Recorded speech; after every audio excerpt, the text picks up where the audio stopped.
Alexandria Ocasio-Cortez, and she's one of the reasons that what is now being called democratic socialists are rising stars in the party. But I'm a little concerned about that because this was my problem with Bernie Sanders. If you're a socialist, tell me that.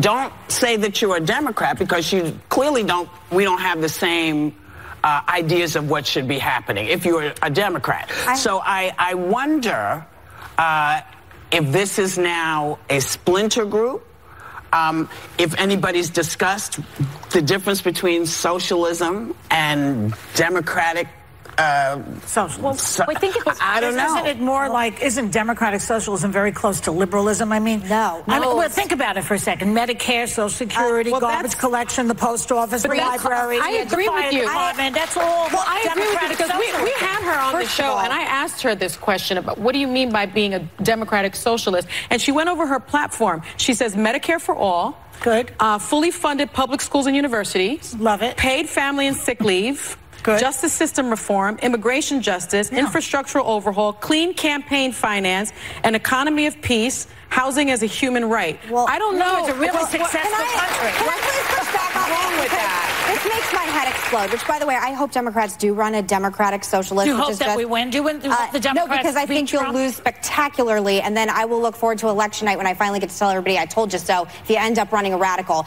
Problem with socialism, in the words of Margaret Thatcher, at a certain point you run out of spending other people's money. Venezuela, one of the richest countries in the world in the 70s. Now, the average Venezuelan has lost 24 pounds because they're starving to death. 90% of the country is living in poverty. I think she's talking more about Scandinavia than Venezuela. But I'm sorry.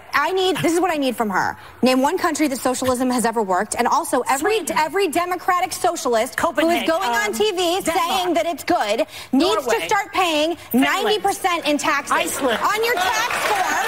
No, on your tax form. On your tax form, I think you should start paying the amount of taxes that every socialist in this country thinks you need to. Because if you think the government is so good at spending money, look at the VA. Because it is dangerous. I just told you several countries that do it. But besides, I'm sorry. Hold on a minute. Hold on, everybody. God bless you all. I hate that bell. I know you hate the bell. Then everybody stop talking over each other, and I won't hit the bell. Countries with a population of 300,000 people, in no way can be related in any way comparably to the United States of America. I'm sorry. If you think it's good, then you need to be paying the amount of taxes that in socialistic countries. Let her get her thing and go ahead. Because it's petrifying to me that this is being normalized. All right, go ahead.